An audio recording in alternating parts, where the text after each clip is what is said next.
we see him right There he here. is. He's There he coming is in right now. 18 minutes after he touched down. And there, ladies and gentlemen, the President of the United States, Mr. Donald Trump. So now he'll make his way down the stairs and will make his way into that limousine. And the nice thing about being the president, you kind of have your way on the freeway. So it will be no matter. Normally, if you're on I-10 headed westbound, trying to get to the Coliseum from Sky Harbor, it might take you a while. It will not take this president a while to get there. It will be a quick trip because they want to get him there. They want to get him there safely. He'll have a motorcade and he'll be ready to go, no doubt, by 7 o'clock. As you see him shaking hands, we can see Governor Ducey there on the right and other members of the Arizona congressional delegation. Attorney General Mark Brnovich there, now sporting a beard on the left. That's right. So obviously he'll converse with our local and state dignitaries there before heading into the Beast as part of his motorcade. And again, we understand that Governor Ducey will be joining him inside his motorcade.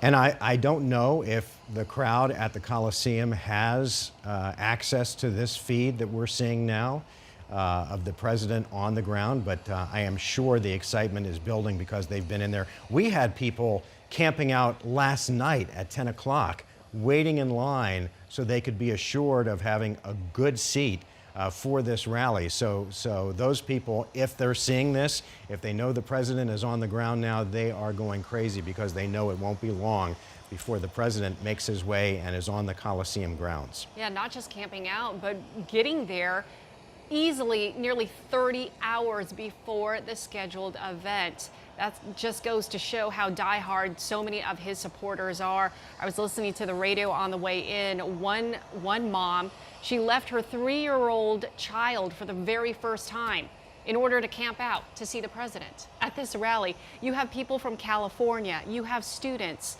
you have all kinds of people just so excited to see the president, to come out and see him for the very first time at one of his rallies. And again, 14,000 people are expected to attend. It is sold out over at the Coliseum. Unfortunately, we can't see what's behind the Beast, but it looks like it's moving, so perhaps everybody is in. They are on their way. And I will say, this is not the typical limo that we see. This was not the limo that we saw at Daytona, so it must be, for whatever reason, a different vehicle that'll be transporting him to the Coliseum. The Beast was the long sedan, the armored sedan made by Cadillac, which took that lap around the Daytona Speedway. This looks to be a Suburban, no doubt also tricked out, armored, defense-laden, and ready and able to transport the president. But I don't think that the vehicle that we typically refer to as the Beast is in that grouping of cars now on their way to the Coliseum.